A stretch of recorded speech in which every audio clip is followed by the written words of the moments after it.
What's good, guys? Your boy, Mister Old Skool Ryder. Come back at you one more again. Welcome to the Writers Book Club with my special guest, Miss Niko Michelle. What's going on, Niko? Nothing much. Nothing much. So Let tell me us first about yourself. apologize for the delay. What's good, guys? Your boy, Mister Old Skool Ryder. Come back. All right. Oh, it's no problem. For some reason, McAfee decided to rise from the dead and slow my internet down trying to update for whatever reason. But we're good to go. So, Miss Niko, tell us about yourself. About me, let's see. I am the author of 2 published books. I dabble in little ghostwriting. I have about 16 books in the making. I say 16 because, every time that I'm working on one thing, I get an idea for something else. I'm learning script. I'm actually playing around with one of my books that will be released next year, turning that into a script. And I worked on my first movie, Trapsoldiers. That is supposed to be coming out next year. Is that the book that you're going to turn into? Is it going to be a script, a show for that one? Is it going to be the other book? Trapsoldiers is just a movie. That sounds pretty good. So I'm gonna have to go check that out. I'm gonna have to check you out. So how long you been writing, by the way? I've been writing seriously for about maybe 5 years. I started when I was younger. I just used to do it as an escape. And then a few years ago, I would play around with it while I was at work because I would typically be bored at work. So I would just kind of play around with some stuff and give it to people to read. And then one day, an idea hit me, and I had a beginning and I had an end. And so I wrote it and I gave it to a couple of people. And I was like, if you had a book that starts like this, what would you like it? And so they were like, yeah. So I just went ahead and continued with it. And I wasn't really sure what angle I was going to go with it. Like, publishing never crossed my mind. It wasn't until one of my friends, Gina, she kind of pushed me into publishing it. So I did all the research and I submitted to quite a few publishers, and they started emailing back, and they were all rejections. And in the beginning, it was okay. It was like, okay, rejection, then that means it's real because I'm actually getting someone to say something back. But then after a while, it became discouraging because it was like rejection after rejection after rejection. And then I finally got someone to say yes. And then from there, I did research on their publishing company. And I felt like that wasn't the best decision for me. It was like a author house publishing company. And so I actually turned that down. And from there, I went back to the drawing board and rejection after rejection. And then I got another yes. And I decided to pursue that one. They actually published my first book, Endgame. And so after that, I released Pose with another publisher. And those were, both independent publishing houses. And so it wasn't until my injury and me having to go out on medical leave again that I finished another manuscript. And so I shopped that one around, and I actually got 2 offers on that one. But that book, I wrote it and I sent it to, Tiffany L. Warren. I don't know if you're familiar with her or not, but she actually read and critiqued the first chapter for me and just let me know what changes to make. And I did it. And then I submitted it to an agent. They liked it. They picked it up. So I signed with that agent, and I just signed a multi-book deal with Kensington Urban Books. And so we've been working heavy together, she hitters and out I, there. she and I have been working together for about a year now. And so within that year, she's gotten me the multi-book deal. She's giving me the movie opportunity. She's gotten me into ghostwriting, all that good stuff. So. All right. Oh, shout out to Kensington as well. They one of the heavy hitters in the urban genre as well. So you've been writing for 5 years. That's pretty good. Getting hooked up with Seriously, for 5 years. Hey, that's You some know good. what's funny? Mm-hmm. So apparently I had written a book when I was in elementary school, right? Oh And wow. I had forgotten all about this book. And it wasn't until my mom passed away and we were going through her things, and I came across a certificate that I received for like a young authors award. And I'm like, well, when did I do this? Because I honestly don't remember. And so it was just like confirmation, like, okay, this is what I'm meant to do. And it's actually hanging on the wall behind me. But it was back in, I'm not going to tell y'all the year. We just going to skip over that. 19. Next question. Hey, I'm 41. It'd be like that. Hey, we got some years out there. I don't know about you, but I got some years up there. But hey, no, that's wisdom that we got right now. We're not getting all these great hairs for nothing, of course. But so out of Well, the two that books probably applies to you, not me. I'm 25. oh sure, you got a long way to go. Mm-hmm. Oh, you got your whole life ahead of you right now. I do. You're out to a good start so far. I do. That'll work right there. Wow, y'all make me feel bad. Let me take the camera off of me. My goodness. So, what's your favorite book so far that you're written out of the two? The favorite one that I've written out of the two, that is hard to say. I don't really have a favorite out of the two that I've written. I have a favorite coming up, which I'm really excited about that one. It's called Pretty Brown Eyes, and it's Alicia, about a black. Huh? what It's Alicia about a talking about black over there? female. It's a black female serial killer. Mm. That's the one I'm excited about. Oh my I'm real goodness. excited about that one. Alicia said all lies because Is she's that your buddy? mad. That's my sister. She's mad that I'm 25 and she's pushing 60. I said it. Don't worry what? about I'm it. not. Next question. Yeah, that's. They could have said 35 or something like that. She's gonna get me when we get finished. She's gonna get me. She's gonna be roasting in the comments. I'm gonna let her run She'll free be all reign in right. the comment section. Do the Lord's work over here, Alicia. I'm gonna let you have it. Let you do your thing tonight. Don't encourage her. Oh my goodness! Wow. So, how did Trap Soldiers come about? So I got a message from my agent, and she was saying something about just basically giving me an opportunity to work on this movie. And I started out as production assistant, just doing a lot of behind the scenes stuff. And I got a little promotion to associate producer. So I was able to fly out to Dallas where it filmed, and was able to be on set and, do some work behind the scenes. And so everybody's chiming in about my age. You know what? I can't put everything on here now. They flooding in. Next question. Yeah, keep talking about Trap Soldiers. You went to Dallas. That's where I'm from, actually. Yeah. So, okay. So yeah, we filmed in Dallas, and the last shooting weekend we went out there, my family came with me, so they'll actually be in the movie if they don't get cut. Mm-hmm. Oh, shout out to your family being very supportive in everything that you're doing. I like that. They're wonderful. So you see all these comments on here are like my close family and friends, and yeah, so I'm grateful, and I thank them for being here. We do appreciate y'all coming through, but we're gonna be on here just for a little bit longer, of course. But you don't have to tell us the whole thing about Trap Soldiers. But wow, so you said associate or executive producer or something like that? Associate producer. I don't have executive producer money. Sure, you gotta start somewhere.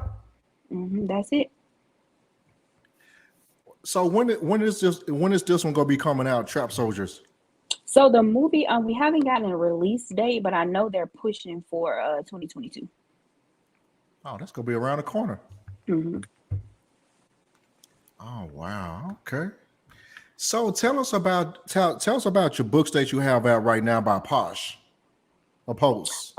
Well, Pose, that one is probably the only semi-motivational piece you'll ever read from me. As I told you a moment ago, I really like to kill people in my books, like slaughter them. I don't Blood know all on the why. It's wall. just something about it. Yes, I like to do that in my books. But the one with Pose, I wrote that one because, like many women, they struggle with body image. Um, I'm guilty of that. So I wrote that book. Character, her name is Queen. Um, and so she had aspirations to model. And her grandmother told her, basically, she's overweight, and her grandmother told her that she has a pretty face, but she's too fat to make it in the modeling industry. And so she decides she's going to go for it anyway. And when she's showing up for auditions and things, they're basically telling her she's too overweight. She's too overweight. If she loses weight, she can come back and audition again, and they'll consider it. So she takes that and she tries everything extreme that you can imagine, from starvation to diet pills to regurgitation, all of that good stuff. And so it works, but not without a cost. Mm. So that's that one. And then Endgame, that book is, so the main character is Mia. She's a liar, thief, con artist, a temptress. She's all things evil. And so, she's basically been able to get away with that behavior until she comes across a mama's boy. Mm. And the mama is not having it. Man, your mate, that country must be from Atlanta or something like that. She doing all that stuff. Golly. But see, I have a son. I would probably be the same way.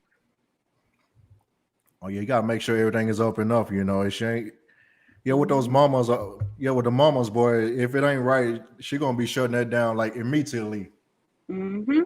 You know. I But try, but my son, he ain't having it. oh yeah, I heard that.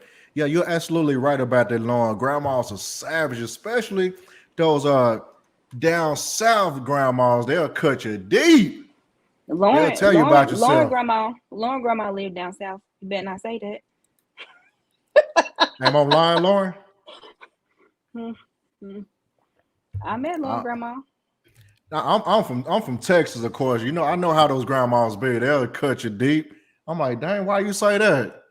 It's not just down south grandmas either. It's my grandma. Hence her name was Bertha. Oh So man. we don't even have to talk about it. Oh yeah, Bertha had a mean swing game with that stick. It wasn't necessarily the stick though. It was her words. Words cut deeper. Yes. It cuts on your soul. It cuts you on the inside. She was vicious. Lord have mercy. Whew, wait. All right. So since you've been writing for a very long time, who is your favorite author coming up? Oh. Favorite author coming up. Coming up, I read a lot of Terry McMillan. I read a lot of her stuff. Coming up. That was pretty much it. With that really stood out would probably be her. Now I read like a variety of stuff. Like I love Colleen Hoover. I love her. I heard that name popped up Mhm. recently too. Has she been around for a while? Is she pretty new? She's been around for a while, and so she's hybrid though. She does some self-publishing, and then she's with a publishing company too. I can't remember which one it is, but yeah, I love her work. I I might read Mary Monroe, and of course, like all of the authors that I network with, I read. Like I always support them. Oh So man, I shout do out have to I have a them. recommendation too. What So you got? Terry Ann Johnson, read Faith Alone. That is a good book. And I'm not just saying that because that's my homegirl, but that's a really good book. Like when you're reading it, like something in there happens that you're not gonna see coming. You're not gonna see it coming. I think I cried like I was at a Terry funeral. Ann, you said Terry Ann Johnson? Mm-hmm. Is that with an I or Y? Uh-uh. She on Instagram? Yep, she is. I'm gonna have to look her up and see, check her books out and stuff like that. Yep. But shout out to you as well, by the way. I see you got Ayana Sims. Oh, is that your daughter? Is that your kid or somebody? Or one of your Oh friends? yeah, that's cute stuff. That's my daughter. Oh Lord. So Alicia want to know what inspired you to start writing? I did it as an escape. I didn't necessarily have the best childhood, best environment. So I just, when I started writing, I could be wherever I wanted to be. I could be whoever I wanted to be. I didn't have to necessarily be in my environment. Oh yeah, that's facts. You gotta channel some of that pain or whatever you're going to into something positive. Agreed. You can channel the energy into other stuff, being destructive, but you pretty much kind of pour yourself into your writing, which is a good thing, of course. Kind of release yourself. Yep, To a that's what certain I did. extent. Come on, y'all still talking about this age stuff? We done with that. What? I can't see it. What did they say? Yeah, Russell is in on the phone now. Oh, and Keith too. You know what? I'm going to ignore y'all for a second. Y'all distracted me. Those two are my uncles. Oh wow, that's hilarious. So currently you're under a publishing house, then, correct? Mm-hmm. So what's the advantage of being with a publishing house versus independent? With independent, well, I'll say this first. Being with a publishing house, you get an advance. So that's awesome. And they pretty much do the marketing, advantage. correct? Mm-hmm. They do marketing. You get an advance on your books. And they're able to reach a wider audience.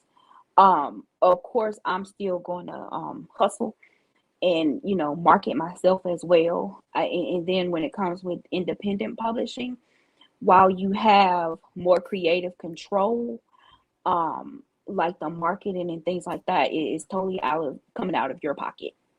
So you have to put up all that money. If you want to make your money back plus some, you really got to get out there and work. But you get like that creative control. So you can pick your own book cover, all of that stuff. And then I know with traditional publishing too, like, it's going to come with the in-house editor versus independent. You have to, again, pay for all of that stuff yourself. Oh yeah, I guess it's kind of like we can kind of compare that to like music or whatnot. You either be independent, you got to do everything yourself, or if you sign on with someone, yeah, you're going to get that nice, hefty check, but you had to give up a little bit to get a whole lot at the end, pretty much, right? Is that correct? Yep. And you pretty much can spread out to a wider audience. I know sometimes some people books be like at Walmart, Target, like in different type of retail outlets. Instead of you just doing, one at a time, or you're doing, doing stuff on the internet, which is nothing wrong with that, of course. But if you really want to get out there, I mean, that pretty much be the way to go, the way that you're doing to a certain extent. Right. So I'm actually looking forward to walking into the bookstores or Walmart and things like that and actually seeing my work on the shelves. Oh, that'll work right there. We're going to take a couple questions from the audience over here. Good questions, by the way. Tell me who it is first, and then Lauren. I can say yay or nay, pass or Lauren. I don't trust them. Okay, we can. No, you know who it is. It's Lauren again. we can go with a question from Lauren. No, it's a good question. In a movie about your life, who would you like to play you? Oh man, probably Regina Hall. Why Regina Hall? I don't know. I just love her. Like she's so versatile. I love her on screen. Like she's funny, but then she can also go into this more passionate level and display all these different emotions. So probably definitely her. Um, I would love to have Loretta Devine in one of my movies. I love her. Oh yeah, I like her too, man. Yep. She be so Um, serious. Queen Latifah. I would love to have her in a movie. And then I would love Missy Elliott to be over the music. Oh shoot. Damn, those some good hmm choices right there, actually. Yep. Lauren said yes. I think she loves Loretta Devine too. Yeah, I've been watching And her for a long time. everybody knows I love me some Betty White. So I'll take her too. You talking about Betty White from Golden Girls? Yes. Yeah, she is kind of ratchet on the low though, but it's all good. hmm I love her. Yeah, she that coworker you can hang out with, drink with a little bit, Well, and I don't play drink, spades. but I if I don't either, did but drink, you know. and see the thing about spades, I know the concept, but I don't play because people take that game way too seriously, and I am not trying to be shot. Who So you I don't know tell? how I'm going. I don't know how I'm going to get the experience, but I understand the concept. I just don't have the experience. Yeah, I remember I was playing when I was a lot younger and stuff, man. You get beat up over that stuff when you were a kid, You do. So which I'm is good with crazy. Uno and gin rummy. I just keep that. Yeah, I love some Uno. I haven't played like in a long time, but yeah, I try to stay away from card games, period. hmm Well, see, me and my family, we're like just real family oriented people. So we're always together, whether we're traveling or watching a movie or playing some kind of game. Like we're always doing something. So we play games all the time. Oh, that'll work right there. We have another question from Alicia. It's a good question, by the way. Pass. Okay, sorry, Alicia. Nah, go ahead. Go I'm sure you already. um, I'm sure you already did this already, but here's the question: have you ever considered starting your own publishing company? Absolutely not. That was your answer, Absolutely Alicia. not. Mm-mm. Nope. I just Solo think that is dolo. I'd rather no. Mm-mm. Because then I mean if I do that, like, and not saying that I'm, discrediting myself, but when you think about it, like I start a publishing company, look who I have to compete with. You got Simon and Schuster, you got Kensington, you got like all these different people that I would have to try to compete with. That's I can't. You gotta do what floats your boat, you know. I mean, then you gotta be responsible for like other people that's under you and stuff like that. You know, sometimes you don't want to rub people the wrong way if something happened like under you or Right. whatever. You don't want to. You don't want to. I see what you're saying. You don't want to mess your reputation up like that. hmm You know, over a misunderstanding. hmm And So I then, think. with me being, and especially not now, because I know I hear a lot about like author house publishing. Like a lot of authors may, and I'm not knocking them or anything, but a lot of them start publishing companies, and it's just like a huge. I'm not trying to compete with anybody in that area, so I'm good being a writer. Hey, you passionate. I mean, there's nothing wrong being good at one thing. If you stick to it, hey, that's fine. Be great at it. You don't have to be. I mean, it's nothing wrong with doing like different things sometimes, but if you passionate about one or two things that you do very well, you might well stick with it. It Mhm. becomes easy. And, but I don't want to develop a sense of complacency either. So I'm Hmm. pretty sure I will challenge myself in other arenas. I just don't know what yet. And as of right now, starting my own publishing company is not anything I see in the foreseeable future. I mean, you got a ways to go right now. Anyway, you're only 25. Right. You're In due right. time, it'll come through. Of Absolutely. course. We got a few more questions from hmm one's from Ayana. I think that's your daughter. hmm I think we already covered this one, but I'll ask anyway. Which one of your books would you like to become a movie? Right now, one of the ones, so I have 3 books releasing next year. So out of those that are coming, the first, I think this is going to be the first one, but it's titled Jilted. That's the one I'm trying to practice writing the script with. So I never envisioned myself doing any script writing either, but my agent is very persistent. When she sees something in the individual, she's gonna push you until you do it. So she throw them challenges out there. So hey, that'll work right there. We got look like we got a few more other questions here. Y'all helping me out. I do appreciate it. Y'all kind of covering the stuff I got written down right here. So this is gonna be from David. Linsby Jr., if I'm not mistaken. Mm-hmm. All right, here's the question. Do you ever include personal experiences or situations in your writings? Absolutely. I think everybody who writes, a lot of it is like fact-based fiction. Now, not everything that I include is personal experience. Sometimes I add stuff that I've experienced. Some things I add that, my friends or family have told me about.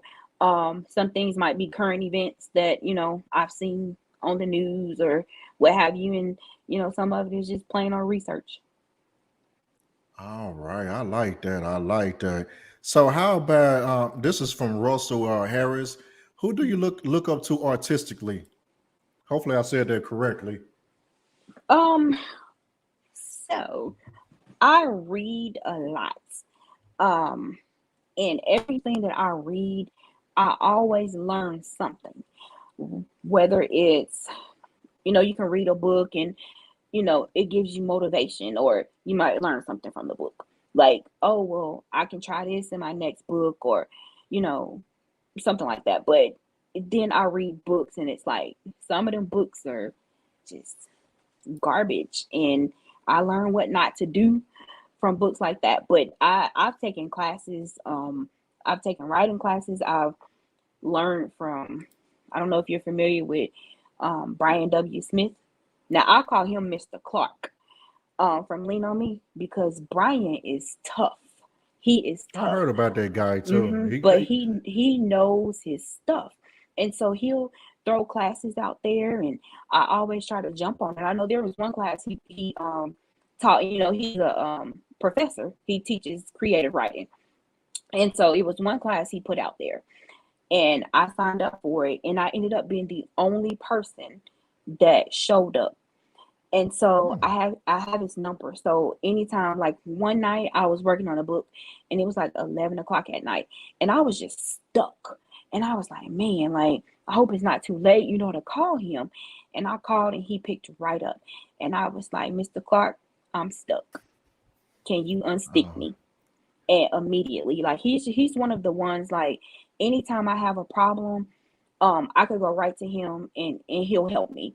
And that I appreciate. And then like I said, I network with a lot of people, and sometimes like we'll do FaceTime calls, or we'll do just like writing sprints where, like Terry, she may text and be like, hey, you up? You want to write? And then we'll get on and we'll write together. Same thing with Nikisia. She'll have a book coming out soon, but she and I get together and we'll get on FaceTime and, we'll kind of write. And, I was kind of on the edge the other day, and I don't know, it was real late at night, but she took about an hour and some change and kind of talked me off the ledge. And, so we kind of band together to help each other out. Oh, wow. That is all right. Shout out to them to have a good support system in whatever you do. You got people that love you out there. They want to see you succeed. They better love me. Sure. Keep this classic material going, of course. Yeah, you're absolutely correct on that, Helen. Endgame was awesome. You can suggest it. That is correct. So we're getting close to the end on this show. Since this is a card-based show as well. So what was your first card that you had growing up? Uh-oh, you got that look on your face. Let's go in the comment So, section. Let's see what they're gonna say okay, about this. no, don't do me.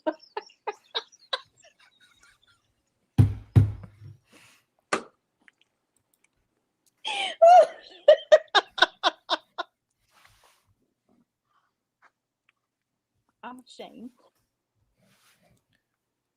It be like that. What? Yeah, talk to us. What you Okay, got? so the very first car I had, I never actually drove it. So we're gonna skip over that car. So I'm gonna go with the second car that I had. So the second car that I had, it was a Ford Probe, right? And so on that Ford Those Probe, was the lick right there. not mine. But it did what it needed to do, so I'm not complaining. It did what it needed to do. So with that Probe, I see some laughing emojis over here. You know how the lights flip up on the Probe, right? Mm-hmm. So if you turn the little dial, the lights flip up and they flip down. Well, mine didn't flip down; they just stayed up. But like one was like this, and then one was like up, and then one was like this. Yeah, one eye. And so we had an oil bottle tucked underneath it to kind of elevate it a little bit. And then when you started, it was like super loud. It would wake the neighbors. Wow. And then only one side of only one of the doors open, and the AC didn't work. And I'm in Georgia, so the temperatures really high, really hot, really humid, really muggy, and the AC didn't work, and I could only let one window down. I mean, they don't call it hot. So, they don't call it hot Atlanta for nothing. Yeah, when I first came out here, maybe like 2.5 years ago, the car that I bought from Texas, I didn't get a chance to put the tint on it yet. So when I got to Georgia, Texas is already hot, but when I got up here to Atlanta, it's like, I don't know what kind of hot setting they have out here in Atlanta. It's just like extra hot. Yeah. You be like sweating before you even. It's crazy. And then with that Probe, like people would ask me for a ride, and I'd be like, "Call me when the sun go down," because it was just I couldn't do it. I could not do it. So that was a memorable experience. But I moved up. All right. Right. So the next question regarding cars, my God, we'll be on that Probe all day long. I'm surprised the audience didn't say anything about the first car, but it's all good. I'm surprised y'all quiet with that. So what is your favorite car actually that's out there? Favorite car that I've had, or favorite car just in general? It can be either or. My favorite car. Well, my actual favorite car is the car that I have now. I love that car. The car that I really, really want is probably a Range Rover or a Tesla. But see, the thing with the Tesla, I am black, so that means I drive my gas out to the very last drop. Me and the Tesla, we would not work out because, number one, I don't have the patience to sit there. Like if I have to go to a charging station, I don't have the patience to sit there and wait, and that would never work for me. So I really would like a Range Rover. Christmas is coming. My family is on. I hope that they're putting their money together and taking this hint, because I would love them forever. Yeah, she want a Portfolio too. She don't want a regular Range Rover. She want everything on it, black on black, or whatever edition that you like. But at least get her the Portfolio if they still make that particular trim line. But hook her up. Yep, hook me up. That's all you gotta do. And you can help them. Sure, I'm gonna need help with my stuff I got going on. Yeah, I'm trying to put on this book event for the summer next year. I'm gonna need all the help I can get. And see, that would be perfect because I can get the Range Rover for Christmas, and then I could drive to that book event that you're putting on in my Range Rover. See how that works? I mean, it's gonna be in Atlanta, of course, but I'm looking at venues right now as we speak, but it'll probably be sometime maybe like second or the third week in June of next year. Mm-hmm. I mean, I'll give you the details about it a little bit. Hold on, what is y'all saying over here?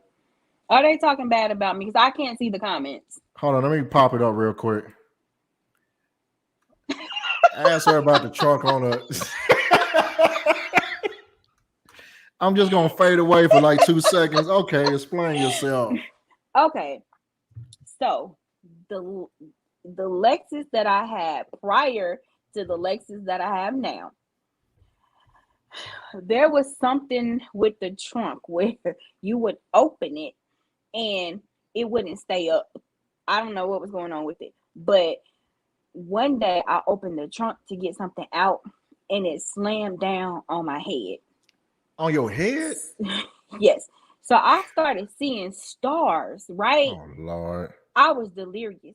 I went to the hospital because I thought I was bleeding from the brain and everything. And so Alicia brings that question up because the trunk turned around and fell on her head after she picked on me. I think on Alexa, I think the trunk automatically go down right when you press the button. Well, on the one that I had, I don't know. I think something was wrong with it, and it was real heavy. It weighed about 40 pounds. And imagine that weight smashing down on your head. You think you're dying. Oh, yeah, the actuator went out. I know on certain Lexuses and other luxury cars, if the actuator go out, that trunk is heavy. It is. It will go. And it smashed down on my head, and it smashed down on her head. See. So I took all the necessary precautions, and I went and got checked out at the ER. I sure did, because I was seeing stuff. Her up. I think you set her up, but we're not going to go there with that. But she closed the trunk on her husband's head. Man, what's the policy on these people? Golly, I see what y'all doing. I need to borrow that Lexus real quick. I need to. I don't have it come anymore. up with a few bucks real quick. No, I have a different one now. That one was deadly. No, I'm talking about that one. I need that Lexus right there. I need to take it with me for a trip. It's gone. Let my family get something out the trunk real quick. It's gone. That's somebody else's problem now, not mine. I hope they fix it. But knowing us, we probably put a stick out there to hold it up, you know how we do it. And that's probably what I had, a stick, and I probably didn't put the stick in it. I don't remember.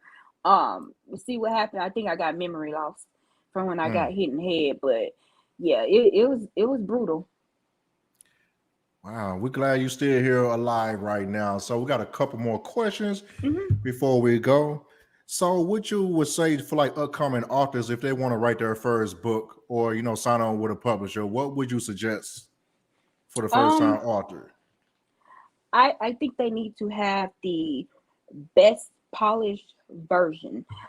Even if they're trying to get a literary agent, I suggest paying for an editor that can go through the book, help you polish it, help you develop it, because trying to submit to literary agents, they will have you second guessing yourself because they are so particular about the type of books that they want to put out there. And if they don't deem you to be marketable, that lessens your chances. And especially if you're a new writer, it is really hard. Like if you don't have like a huge social media following, they're really not gonna, because they're gonna look at all that stuff and be like, well, can we really make money off of this person? So that would be my biggest suggestion. Just make sure you're taking time to write. Know that if you're going to submit something, it needs to be at least between 70 and 75,000 words. Damn. Yep. Well, that's a lot of words. It is. It is. So what do you call that type of book? Is that a novel? Is that a novelette or something like that? That's a word I've been seeing lately. That's novel. So the novella. Novella, like, there you go. Are like books that are like 40,000 words, somewhere in that area. Anything less than probably about that. I think that give you a little bit of wiggle room, but I know like anything less than, I think the 70. It might be 60. Then again, it might top off at 50. I can't remember. But those are considered novellas. And a lot of times when you're going into publishing, trying to get an agent, you have to have a novel length manuscript. Because a lot of times you'll see that they won't publish the novella. I guess a novella is something that you can do later on if they ask for it, of Right, course. but you can like don't knock it, because like a lot of publishers, or they'll do like something like anthologies. Like Carl Weber, he has this full figured anthology, and that's one of my releases next year. I'm working on a story for that. And that's novella length because they pair you up with another author. So I'm actually working on that with Brandy Davis. All right, shout out to Brandy. So she and I are paired up on the book for that release. We can't wait. So they have a lot of you can see, like, you'll see it on social media where people put out stuff and say, they're looking for people to take part in anthologies. That's a really good way to get started too. Because the people that are putting on the anthologies aren't as particular as they would be with you trying to get a literary agent. And then that way, when you submit to that agent, you have something to show. Like, okay, I published this, I did that, I worked with this person. So I suggest taking classes. Some of them are expensive and some of them are affordable. So you just have to decide like how much you want to invest into yourself. I got you. Okay, this is our last question here. So what are your final thoughts and statements at this time? My final thoughts and statements? No, I don't have any. I just want to say thank you to everybody that jumped on, and thank you for your patience. And I, again, will have 3 releases next year and a movie. And I'm going on the author Dubai trip in November. But I'll have Jilted coming out. I'll have Dear Diary coming out. And then I'll have Red Flags coming out. And then, of course, the movie. Oh, man, we can't wait to see all that. All right. We want to we do it. Oh, let's see. What is this over here, actually? We do appreciate Alicia. Oh, yeah, I guess they got some type of Range Rover fun up right now. It looks like it's like $6 right now, actually. Shout out to Helen and also Shock Mo. Hey, she got a cash app or whatever type of money platform she got. Hook it up. Range Rover only worth like 80, 90,000 or something like that. We're going to get close to it, We got to be on this thing all night long with money done. We'll make it happen. See, I really dislike my family, but I really love them at the same time.